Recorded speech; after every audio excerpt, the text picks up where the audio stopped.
Sergeant McCormick visited Chicago last week. He said Fourth Church has social justice.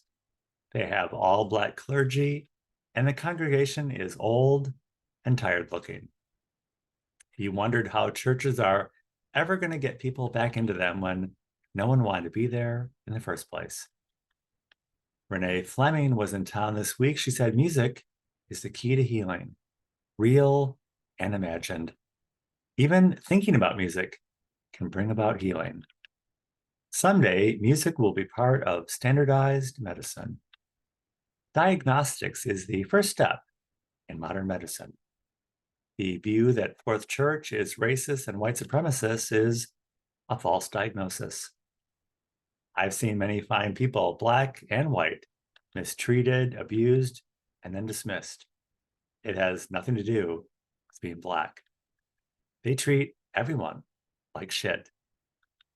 We live in a world created by the people who came before us. Every generation lives on the residual grace and style of the people who came before them, for good and for bad.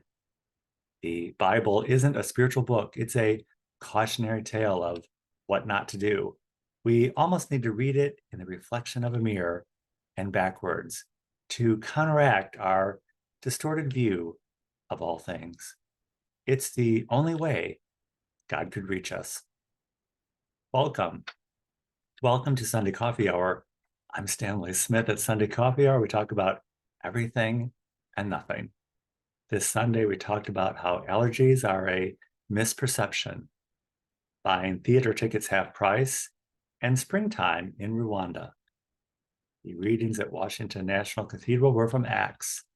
The circumcised and the uncircumcised, the spirit doesn't know the difference. And from John, as the parent loves the child, so God loves us. The gospel reading was about how we don't choose God, he chooses us. At Washington National Cathedral, the sermon was by Randy Hollerath. Randy preached about how we can't see ourselves as righteous and see others as unrighteous, but we do it all the time. Randy gave the example of the end of apartheid in South Africa as an example. When the Committee for Truth and Reconciliation was established, those who sympathized with their former oppressors were themselves in danger of being persecuted for showing compassion. Randy said there are three kinds of love: loving those beneath you, which is compassion; loving your equals, which is self-righteous; and loving your betters, those who succeed and do better than you, and even those who persecute you. This is Christ kind of love. Christ asks us to love one another, not for the benefit of the loved, but for our benefit. When we're not judgmental, it's also for our benefit, not for those we do not judge. No one earns being judged, and no one who is loved deserves it. It's better to give than to be appreciated. It's not a social justice campaign, it's a state of being. At St. James, Lisa preached about how do we know ourselves to be Christian? Is it from what we say or what we do? And then how does the world perceive it? Does the world know we're Christians by being kind, loving, or serving? But what about joy? Lisa asked for a raise of hands for those who are feeling the joy. Often it feels like the world steals away all of our joy. Joy as something superfluous. That's how we often see it. We feel we'll get around to it after we solve all the world's problems. And once we find our way out of this current bad time in history, we haven't recovered from the previous bad history we've all experienced. 9/11, the 2009 financial collapse, and the pandemic narrative. Finding the joy in the increasingly small intervals between bad times is very, very challenging.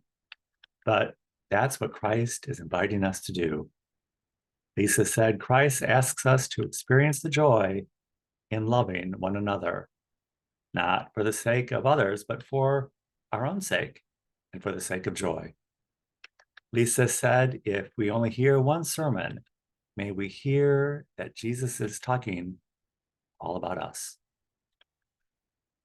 There was an analysis a number of years ago about the distribution of the world's assets. If the population was distilled down and defined as 100 people, 10 of those people in the world would have a computer, and 9 of those 10 people would be living in the United States. It was the same for cell phones and the internet. About 10% of the world's population had these things, and most of these people lived right here. In the study of color and culture, black and white are the first constructs for art, literature, and expression. Then red, then yellow, green, followed by blue.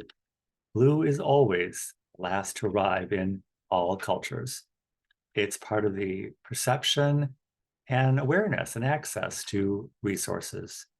It's all a matter of where you are, both in the world and in the progress of ideas and perception, the perception of reality.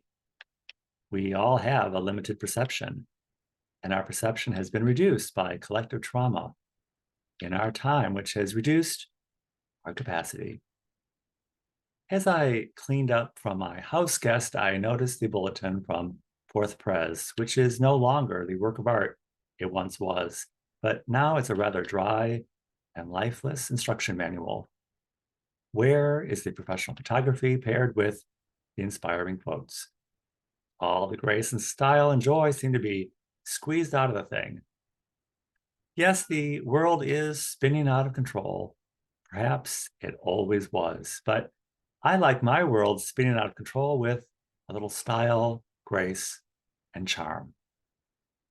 We're living on the residual joy of those who came before us. May we someday return the favor to ourselves of finding the joy and being a good example to others. If you would like to join us at Sunday Coffee Hours every Sunday at 12 noon Central Time on Zoom, I will include my email in the description of this video. Be happy to send you an invitation. I look forward to seeing you very, very soon.